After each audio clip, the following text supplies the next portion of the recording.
ሰላም እንዴት ናችሁ ተመልካቾች? በዚህ ቪዲዮ 8 የአይምሮን ጤንነት የሚጠብቁ እንዲሁም ደግሞ በጣም ብቃት እንዲኖረን የሚያደርጉ ምግቦችን እናያለን። እንዲሁም ደግሞ በተጨማሪም ከምግብ ውጪ ሌሎች ቴክኒኮችን በምን አይነት ሁኔታ አይምሮአችንን ብቃት መጨመር እንችላለን የሚለው እናያለን። አብራችሁ ይቆዩ። ወደ ምግቦቹ ስናልፍ አንደኛ ላይ የምናየው እንግዲህ ግሪን ቲ ነው። ግሪን ቲ በኤልቲያኒን እና ካፊን የበለጸገ ነው። ይህም እንግዲህ የአይምሮ ንቃትን፣ መረጋጋትን እና የማሰብ ችሎታን ለመጨመር ይረዳል። ሁለተኛው ለውዝ ነው። ለውዝ ጤናማ ፋት አለው፣ ቫይታሚን ኢ እና አንቲኦክሲዳንት አለው። ይህም የአይምሮ ብቃትን ለመጨመር ይረዳል። ሶስተኛ ላይ የምናገኘው አሳን ነው። አሳ በኦሜጋ 3 የበለጸገ ነው። ይህም ደግሞ የአይምሮን ሴሎች ለማደስ ይረዳል። አራተኛ ላይ የምናየው እርድ ነው። እርድ ከርከሚን የተባለ ንጥረ ነገር አለው። ይህም የአይምሮ ሴሎችን ለማደስ ከፍተኛ ሚናን ይጫወታል። አምስተኛ የዱባ ፍሬ ነው። የዱባ ፍሬ በማግኒዚየም፣ አይረን፣ ዚንክ እና ኮፐር የበለጸገ ነው። እነዚህም ሁሉ አይምሮ ስራውን በአግባቡ እንዲሰራ ከፍተኛ ሚናን ይጫወታሉ። ስድስተኛው አረንጓዴ አትክልቶች ናቸው። አረንጓዴ አትክልቶች አይምሮአችንን የሚጠቅሙ ንጥረ ነገሮችን ጥቅጥቅ አድርጎ ይዟል። ከነዚህም ውስጥ ሌክቲን፣ ቤታ ካሮቲን እና ፎሌት ይገኙበታል ማለት ነው።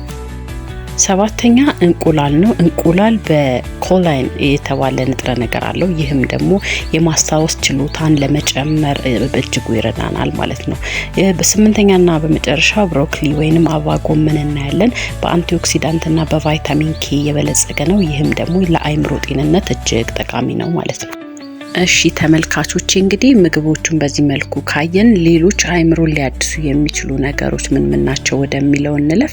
አንደኛ ላይ በቂ እንቅልፍን ማግኘት ነው። እንግዲህ በቀን ከ7 ሰዓት እስከ 9 ሰዓት እንቅልፍን ማግኘት ለአይምሮአችን እጅግ ጠቃሚ ነው። ሁለተኛ ላይ ስፖርትን መስራት ነው። በተለይ ካርዲዮ የተባለውን የስፖርት አይነት ብንሰራ አይምሮአችን የደም ዝውውሩ በስነ ስርዓት እንዲሄድና ነቃ ያለ አይምሮ እንዲኖረን ያደርገናል። ሶስተኛ ላይ ሃይድሬት መሆን ወይም ደግሞ በቂ ውሃ መጠጣት ነው። እንግዲህ በቂ ፈሳሽ በምንወስድበት ሰዓት አይምሮአችን ትኩረት ለማድረግ ያግዘዋል።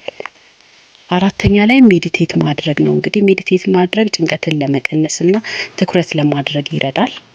ሌላው በስራ መሀል ትናንሽ እረፍቶችን መውሰድ ውጤታማነታችንን ይጨምራል። ስድስተኛው አዳዲስ ነገሮችን መማር ነው። አይምሮ ስል እንዲሆን አዳዲስ ነገሮችን መማር እጅግ ጠቃሚ ነው።